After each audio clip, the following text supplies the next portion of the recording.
voy a establecer comunicación.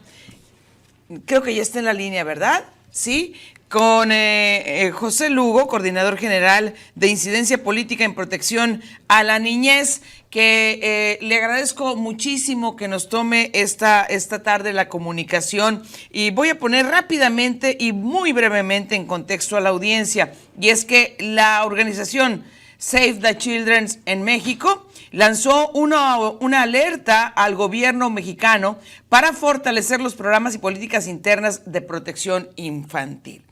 ¿De qué se trata, José? Buenas tardes. Hola, ¿qué tal? Buenas tardes. Muchas gracias por la oportunidad y saludos a tu auditorio.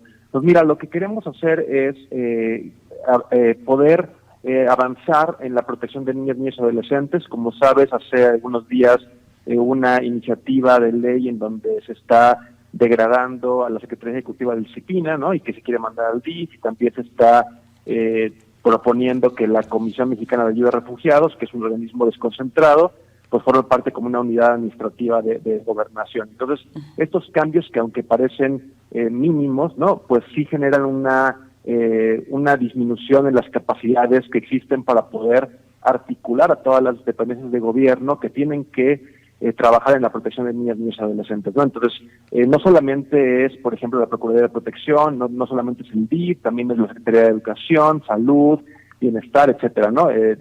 Temas de seguridad, para poder justo articular todas las acciones del gobierno y que las niñas y niños se encuentren en el centro de la atención, ¿no? Sin importar su situación migratoria. Entonces, el hecho de que la Comar, por ejemplo, pues actualmente y desde hace muchos años no tiene la capacidad para poder atender todas las solicitudes de asilo, pues es importante que podamos reforzarla, ¿no? Que tenga mayor presupuesto, mayor presencia en diferentes estados, para garantizar que quienes deseen la protección internacional en México, pues puedan quedarse en el país y puedan hacerse acciones de integración local, ¿no? Para que las personas puedan pues formar parte de la comunidad mexicana y accedan a todos los derechos. Entonces, básicamente sería todo este tema, ¿no? El poder seguir fortaleciendo la coordinación interinstitucional y también el apoyo de sociedad civil, por supuesto, para garantizar que todas las instituciones de gobierno tienen las capacidades técnicas, los recursos económicos y los recursos materiales para poder brindar atención. Y ahora con el tema de migración y con todas las políticas migratorias en Estados Unidos, bueno, pues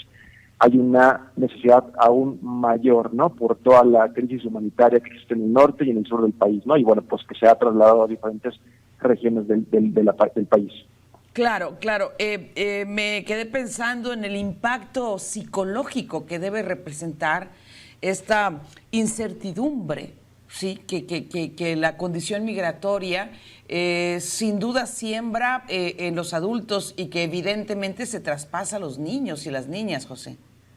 Claro que sí, mira, sobre todo porque las personas que huyen de su país de origen ya vienen de situaciones de violencia, ¿no? Digamos, ya el hecho de salir de manera abrupta de un país de origen por diferentes causas, ¿no? Que casi siempre se relacionan con temas de violencia, además de pobreza, etcétera, inseguridad alimentaria y demás, pues ya ese mismo factor ya es un hecho violento, ¿no? Que va a empezar a generar impactos negativos a la salud mental. Ahora, todo el recorrido que hacen las personas imagínate, desde Chile, ¿no? Brasil, que pasan por el Darién, los que vienen de Europa, de África, de Asia, de Haití, por ejemplo, ¿no?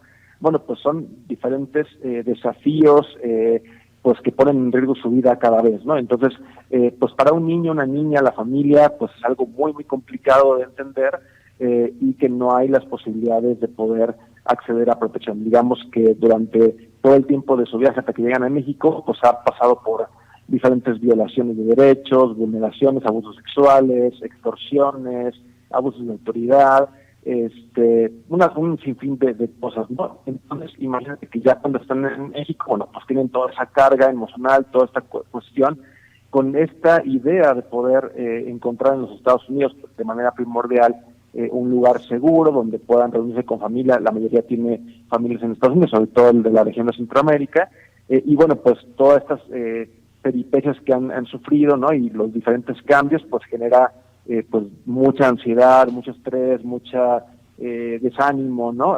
Diferentes cuestiones incluso de retroceso de la edad, ¿no? Digamos, niños que ya habían podido a lo mejor controlar esfínteres. Bueno, pues hay un retraso por todo ese trauma que se vive y ese estrés pues, postraumático, ¿no? En donde están viviendo de manera permanente y aún pues con estas condiciones de incertidumbre, ¿no? De que las organizaciones criminales siguen incitando, ¿no? Y diciendo que hay posibilidades y bueno, pues las personas con la idea de ver una luz en el camino, pues a veces creen lo que les dicen, ¿no? Por no negarse a esa posibilidad, entonces pues siguen siendo objeto de estos engaños, ¿no? Y bueno, pues no tenemos muy claro qué va a pasar. Ahora, en estos primeros días de que terminó el ciclo 42, bueno, pues ha habido diferentes situaciones en diferentes estados, ¿no? Ha habido en algunos casos mayor aumento de personas, en otros casos no. O sea, digamos que la oleada no fue tan alta como se esperaba, pero bueno, pues todavía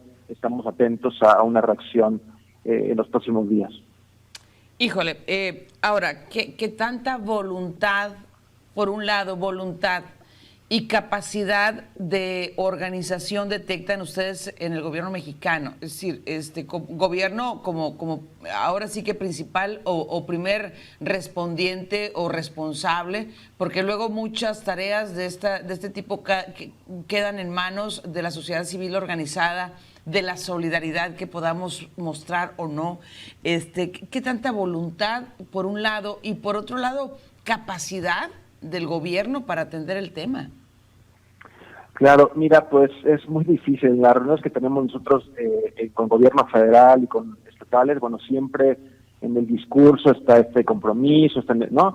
Lo que vemos es que no hay recursos suficientes para que puedan atender a esta magnitud del problema, ¿no? Digamos que en reuniones, pues sí, están conscientes, ¿no? De estas necesidades, pero no hay mucha posibilidad de acción. Recordemos que en el 2020 hubo reformas a la Ley de Migración y de Refugiados, ¿no? Que son de mayor protección para las niñez y familias migrantes. Sin embargo, pues estamos en la fecha en donde no hay reglamentos, ¿no? Para poder aplicar esto. No hay mayores recursos, aunque le hemos pedido, digamos, las reformas que se publicaron en el 2020, que entraron en vigor en 2021, bueno, pues decían que tenía que haber mayores recursos para los DIF, ¿no? Para los albergues públicos y también para las procuradurías de protección, que son estas autoridades que, bueno, en la mayoría de los casos están dentro del DIF, que son las que deben de actuar de manera inmediata y articular toda la protección integral, ¿no? El poder definir cuáles son los derechos vulnerados y poder canalizar a salud, educación, bienestar, etcétera, ¿no? Para poder dar una atención integral. Entonces, lo que vemos en la realidad es que estamos muy lejanos de eso, ¿no? O sea, sí hay estas reformas pero no ha habido un reglamento. Se hicieron por parte de Migración, la Procuraduría Federal de Protección y la Comar algunas directrices, ¿no? Para guiar a los equipos de sus dependencias para actuar de manera pues coordinada, pero bueno, eso no se puede evaluar, ¿no? Digamos que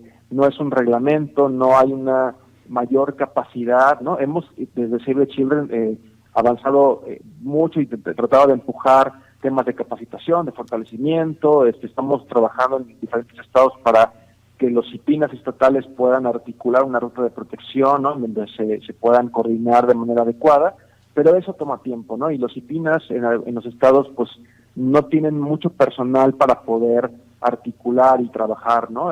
Poder incidir en la coordinación interinstitucional y pues eso definitivamente afecta, ¿no? Y no hablamos solamente para atender a las niñez migrantes, sino que los sistemas de protección deben de atender a todas las niñez, ¿no? Entonces, lo que hicieron estos cambios legislativos fue poner en el centro de las niñez, independientemente de su estatus migratorio. Hablamos de una situación de derechos de niñas, niños y adolescentes, y ese es nuestro foco, ¿no? Y eso es donde tenemos que avanzar. La parte migratoria, obviamente, pues tiene otros desafíos, porque si hay personas que no hablan el idioma español o la cultura, etcétera, ¿no? Obviamente no están en sus países, no tienen redes de apoyo, pero bueno, pues un poco la idea es que veamos a todos los niños por igual, con los mismos derechos, y esta era la idea de la reforma, ¿no? Que bueno, pues ya estamos en 2023, y pues no hay recursos todavía visibles, ¿no? Que permitan esta posibilidad de aplicación. Bien. Te agradezco muchísimo la comunicación. Creo que debemos seguir abordando estos temas que no son fácil para nada. Sin embargo, requieren que pongamos atención en ellos. Muchas gracias por ampliarnos el panorama, José. Al contrario, estamos a la orden. Muchas gracias por la invitación. Seguimos en contacto, muchas gracias. Hasta luego.